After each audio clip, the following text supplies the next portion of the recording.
नमस्कार, मी करिश्मा आणि आपण पाहत आहात माय Marathi 24x7 news channel.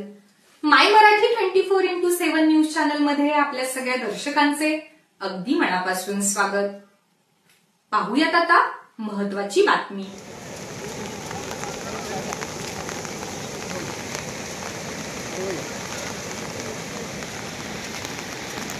Chhatrapati Shivaji Maharaj की जय।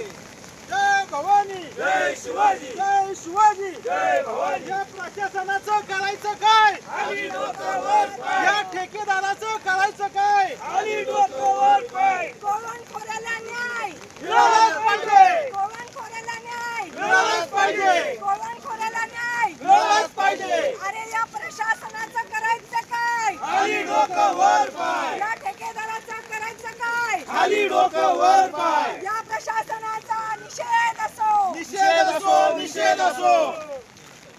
असंच नाशिक पर्यंत चला।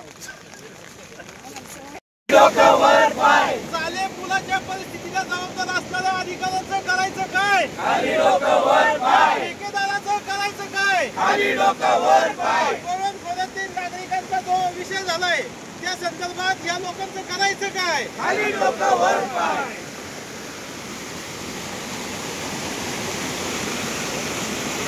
छत्रपती शिवाजी महाराज की जय। जय भवानी, जय शिवाजी, जय शिवाजी, जय भवानी। नमस्ते, मी स्वाती डमाळे। आज जर आपण इथं पाहिलं तर हा चालक पूल आहे।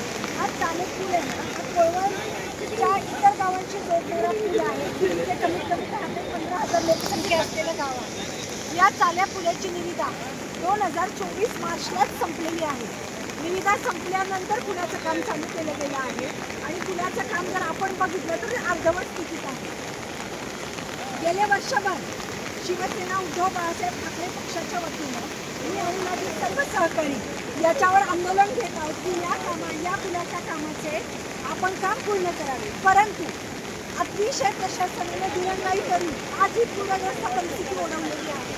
आज जर आपण बघितलं तर शाळेचे विद्यार्थी असतील, त्याच्यानंतर दुग्ध व्यावसायिक लोक असतील, त्याच्यानंतर कामगार वर्ग असेल, यांचा पुढच्या गावांशी संपर्क तुटलेला आहे आणि त्यामुळे या लोकांना वळसा घालून कमीत कमी 10 ते 15 किलोमीटर लांब दूरवर जाता येणार आहे।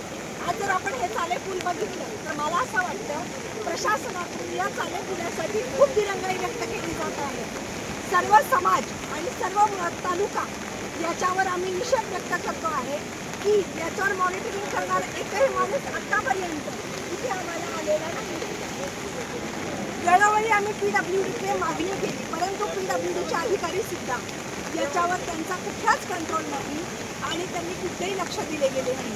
तरी मी शासनाला विनंती करते की त्वरित आपण याच्यावर कारवाई करावी आणि या संपूर्ण खोऱ्याचा तुटलेला संपर्क पूर्वत चालू करावा अशी मी विनंती करते। जय हिंद, जय महाराष्ट्र। चालू घडामोडींचे अपडेट जाणून घेण्यासाठी आपल्या चॅनलला सबस्क्राईब जरूर करा, लाईक करा, शेअर करा व कमेंट देखील करा। बेल आयकॉनवर प्रेस करा व नोटिफिकेशन्स मिळवा।